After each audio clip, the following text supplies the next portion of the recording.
মামা কই যাবেন? উঠেন। ধানমন্ডি কত? আরে না, এখান থেকে যাবো না, চলো অন্য রিক্সায় যাই। অন্য রিক্সা কেন? এই রিক্সা কি সমস্যা? এখান থেকে রিক্সাওয়ালার ভাড়া বেশি চায়, হেঁটে গিয়ে সামনে থেকে নেই, ভাড়া কম পাবো।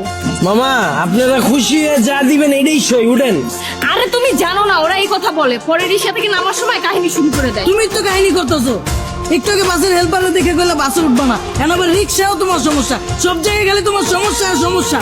আমার পা ব্যথা হয়ে গেছে, আমি হাঁটতে পারবো না, আমি রিক্সায় যাবো। ওঠো হ্যাঁ মামা, আমি ওইটাই কইতাছি, এই জায়গায় অন্য কোনো রিক্সা পাইবেন না। উঠেন। ওঠো ওঠো, চলো মামা। কি খেলা দেখাইলি রে টুম্পা, শিখলাম। মামা তুমি টুম্বা কইলা কে? টুম্বা কেডা? মামা কঠিন কাহিনী, আমার গার্লফ্রেন্ডের নাম ছিল টুম্পা। কি কও মামা? আমার গার্লফ্রেন্ডের নাম তো টুম্পা। কি কও মামা, আসলেই? হ্যাঁ, কিন্তু মামা তুমি রিক্সা চালাও আর প্রেমও করো, ব্যাপারটা কিন্তু ইন্টারেস্টিং। না মামা, প্রেম করি না তো, করতাম। আর রিক্সা চালায় তো প্রেম করি নাই মামা। ওর লাগে প্রেম করছি দেখে আজকে আমার রিক্সা চালাইতে হইতাছে, আর নাহলে তো মামা আজকে আপনার জায়গায় থাকতাম। আরে টুম্পা, তোর লাগে প্রেম কইরা আজকে আমার হাতে হ্যান্ডেল, পায়ে প্যাডেল। কি কও মামা? প্রেম করে মানুষ দেবদাস হয়ে যায় শুনছি, কিন্তু প্রেমের লাগে মানুষ রিক্সা চালায় এটা প্রথম শুনলাম।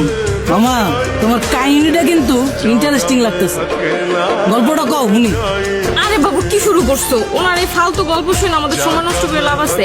তার চাইতে চলো তুমি হেডফোন বের করো, আমরা গান শুনি। আরে না, মামার কাহিনীটা অনেক ইন্টারেস্টিং। মামা তুমি কও।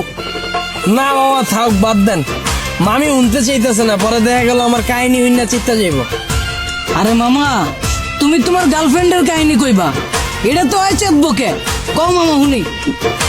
মামা কি কমু দুঃখের কাহিনী, ও একটা জিনিস আছিল মামা, খালি চুস্ত। সুস্থ মানে? পুরা কাহিনী কই মামা, শুনেন তাইলে সেনা বুঝবেন। ওর মায়ায় বইরা মামা একটা চাকরি করতাম, ওই চাকরিটাও গেছে গা। ওর আর কি করার, বন্ধু বান্ধবের টাকা ধার লয়ে ওর লগে দেখা করতাম। মাসের ভিতরে 15 দিনে দেখা করতাম মামা, 15,000 চুইসা লাইতো। কেমনে মামা?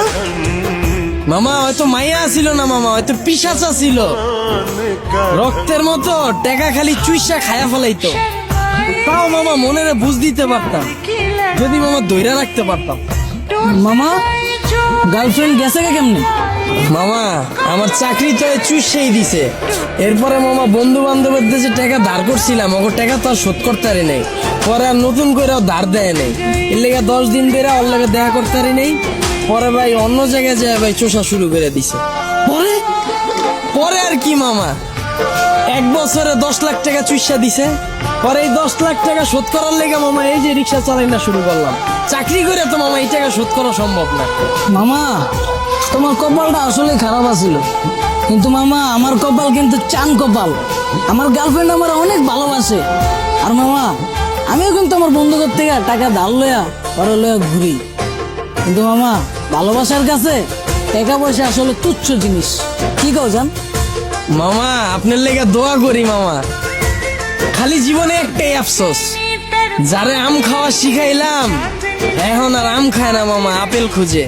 আর 2 দিন পর পর নতুন বয়ফ্রেন্ড আমার রিক্সায় উঠে। কি কও মামা? তোমার গার্লফ্রেন্ড তোমার চুষা তোমার রিক্সায় উঠে আবার বয়ফ্রেন্ড লয়া? মামা আমি যদি তোমার জায়গায় হইতাম তাইলে 2 গালে ঠাড়া বইরা দিতাম। কি কো মামা, আসলেই? হ্যাঁ, তুমি দরকার হইলে আমার নাম্বার লয়ে লও, অগরে যখন পাইবা আমার নম্বরে কল দিবা। দরকার হইলে আমি আইসা অগরে থাবড়ে যাম। কিলো থামাইছো কে? আয়া পড়ছি তো মামা, নামেন। ও আর বলছো কত দিমু? কিরে তুই আমার মালিকা? মামা আপনিই তো কইলেন পাইলেই কানের নিচে বাজায় দিতে। আমারে হাতে হ্যান্ডেল পায়ে প্যাডেল যে পরাইছে ওই জিনিসই তো এইটা, এটাই তো এখন আপনার কপালে জুটছে। আর আপনি কইলেন না হেল্পার রে দেখা উঠতে চায় নাই বাসে, ওই হেল্পারও আমার মতোই চাকরি করতো, ওরে চুইসা হেল্পার বানায় দিছে, এরপর আপনারও ধরছে। যাক মামা সাবধানে থাকেন, আমার ভাড়াটা দিয়ে দেন।